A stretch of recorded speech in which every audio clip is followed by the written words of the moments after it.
የራሷ ጉዳይ፣ ሩታም የራሷ ጉዳይ። አብርሽ ወንድሜ እኔ ንፍሰስን እውነት እኔ ንፍሰስን ወንድሜ እውነት መትፈልገው ወዳው መች ሆነ? በቃ ልኮ ነው በቃ እኔ ንፍሰስን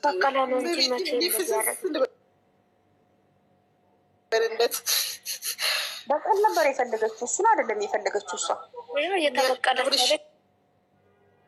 ከዚህ በላይ ምን ታርገው? በቁጥጥር ስራዋለ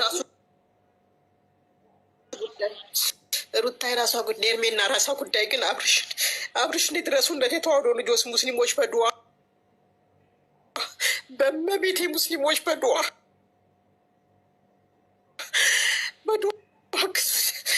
አብርሽ ወንድሜ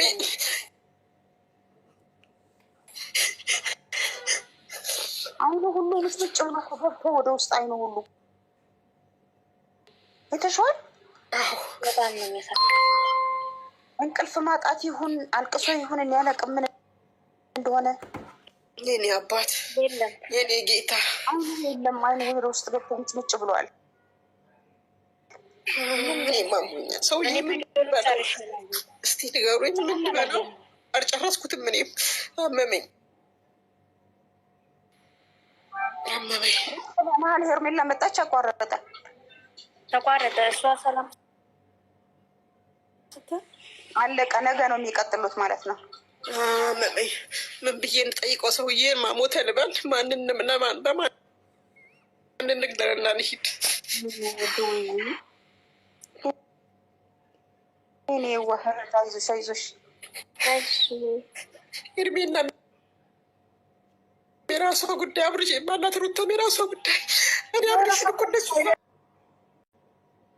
በጸሎቱ እናጭን በመቤቴ እድሜ እናት በሉ አብርሽን እናድነው።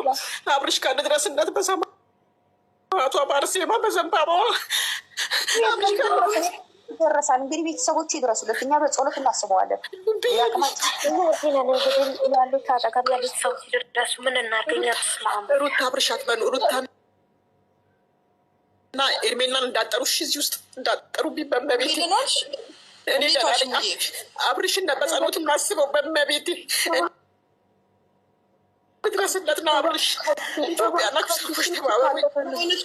ምን አይነት ሰይጣናት በመቤቴ ተባበሩ፣ በመቤቴ ተባበሩ። ሰማዕቷ ኢትዮጵያ ያላችሁ ሰዎች ስልክ ያለው ሰው እባካችሁ፣ ስልክ ያለው ሰው ፈልጉና አንገት ላይ ያለው ብቻ ማውለቅ ነው። አንገት ላይ ያለው ማውለቅ አንገት ላይ ያለው ብቻ ማውለቅ እኮ ነው። ወይኔ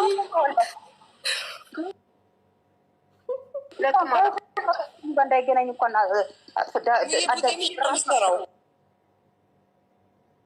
ወይ ማማዬ እሙዬ ቡዜ አንድ ነገር ትበል እንጂ ለምን ዝም ትላለች? ወይ ጸሎት ቤት ትሰደው፣ ወይ በሃይማኖቷ ወይ ጴንጤ ቤት ወይ ጸሎት ምንድን ነው ጸበል ቦታ ትሰደው። ልጁ ልክ አይደለም። ከዛ በኋላ ጸሎት ቤት ትውሰድ። አንገት ላይ ያለው ብቻ ታውልቀው። ሌላ ምንም ችግር የለም። እባካችሁ ካላችሁ ደውሉ። ታፍሪም እንዴ? ምን አይነት ባለጌ ናት በመቤቴ።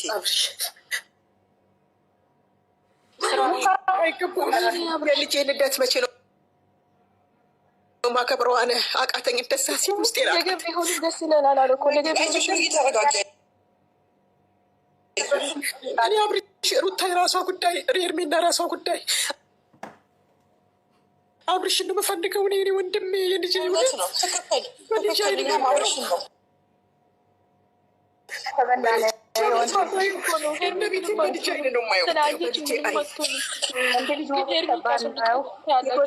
ብዙ ባደርስም ሄርሚ ታስወልቃለች። መጨረሻ ላይ ነው የመጣች። የት አግኝታው ሄርሚ ማለት ነው? ይሄ ዘግተው ይዘውታል እኮ፣ አፍነው ይዘውታል። የት ነው የምታገኘው ሄርሜላ? እንዴ ያው አገኘች እኮ፣ አግኝታ ማለት ነው። አይደለም አውቃላት እንዴ? መች አስጠጓት እንዴ? በህግ ትጠይቅ እንጂ በህግ ትጠይቅ። ፖሊስ ደውላ ብታመጣ ራሱ ጥሩ እኮ ነው። ይሄ ፖሊስ ደውላ ይሄን ያህል ማን እሷን ይበል ያደረጋት አይደለም። አሁን ያንቀለጥ የእሷን ቤተሰብ የሄርሜላ ቤተሰብ አይቶ አስረግዘህ እንዲህ ብለህ የት አባት ልትሄድ ነው ይሉታል እኮ። አሁንም ልጁ እኮ መዘዝ ውስጥ ነው የገባው። ዋናው ችግር የለም፣ ሌላ ሁሉ ችግር የለም። አንገት ላይ ያለውን ይሄማ በጥቁር በግ አስደግማበት እንደሆን እንጂ በሰላሙ አይደለም። ምንሱ ብቻ መላ ፋሚሊው በሙሉ ኤፍሬም ራሱ ተደርጎበት እንጂ ይህንን ያህል ለወንድሙ እንደዚህ አይሆንም። ሰበር ዜና። ሰላም ጤና ይስጥልን። የሰዓት ዜናችን ጀምረዋል። አድማጭ ተመልካቾቼ ላይክ፣ ሸር፣ ሰብስክራይብ በማድረግ ማለት ነው። እንግዲህ ለተጨነቃችሁ ምናምን እኔ እንግዲህ እስካሁን እየደወልኩ ነው። ምንም የተነሳ ከጋሽዬ ጀምሮ የተነሳ ስልክ ምንም ነገር የለም ማለት ነው። እኔ ለምን ዋሻችኋለሁ? በውሸት እንደዚህ ነው ብዬ መስራት በፍጹም ስለማልፈልግ ነው። በጣም ይቅርታ አድርጉልኝ እና በጣም ህዝቡ እንግዲህ ግራ ተጋብቶ እስካሁኗ ከትናንትና ለሊት ጀምሮ እስካሁኗ ሰዓት ድረስ ህዝቤ ቲክታክ መንደር የፍቅር ፋሚሊዎች ለእሶ ላይና ሀዘን ላይ ናቸው። ግማሾቹም እየታመሙ ነው። ይሄ ማለት ስልክ አለም በመነሳቱና እንዲሁም አብርሃምን ገጥሞት ይሆን በማለት በጣም ነው የሚያሳዝነው፣ በጣም ነው የሚያሳፍረው። እንደ ኢትዮጵያዊነታችን አሁንም ለማይክል ጃክሰን ፍትህ ማለት አለብን። ሁሉም እንግዲህ ወንድሞቹ በዙሪያው ያሉት እና ቤላዬ ሁሉም አዝነዋል ማለት ነው። ስልክ ራሱ እያነሱልን አይደለም። አብርሃም ታደሰ ያለበትን ቦታ ብቻ ንገሩንና ወደ ሆስፒታልም ከሆነ ወደ ሆስፒታል እንዲሁም ወደ ተለያዩ የሕክምና እንትኖች ወደዛም ከሆነ ይወሰድ ወደ ጸበል ምናምን እያሉ እንግዲህ እህቶቻችን እያለቀሱ ይገኛሉ።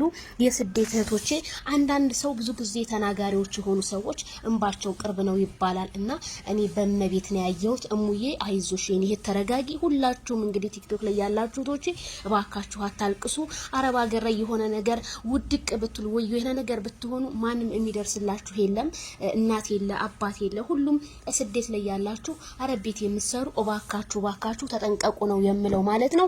ስለዚህ በዚህ በጥቁር በግ እነዚህ ልጆች ተዞሮባቸው እንጂ ማይክል ጃክሰን ባንዴ ሩታን እወዳለሁ አይልም። የአብርሃምም ቤተሰቦች እንዲሁም የሄርሜላን ቤተሰቦች አብርሽን አይለቁትም። የሰው ህይወትን እንደዚህ አድርጎ እንዴት ሩታን ወደድኩሽ ይላል። አደንዝዘውት ነው እንጂ በማለት ቲክታከሮች አሁንም እየገለጹ ይገኛሉ። ፍትህ ልትሉ ይገባቸዋል ሁላችሁም ከራሴ ጀምሮ ማለት ነው። በጣም ነው የሚያመው፣ በጣም ነው የሚያሳዝነው። እንግዲህ የኢትዮጵያ ህዝብ እንባ ይፍረድ፣ ሌላ ምንም አንልም ማለት ነው።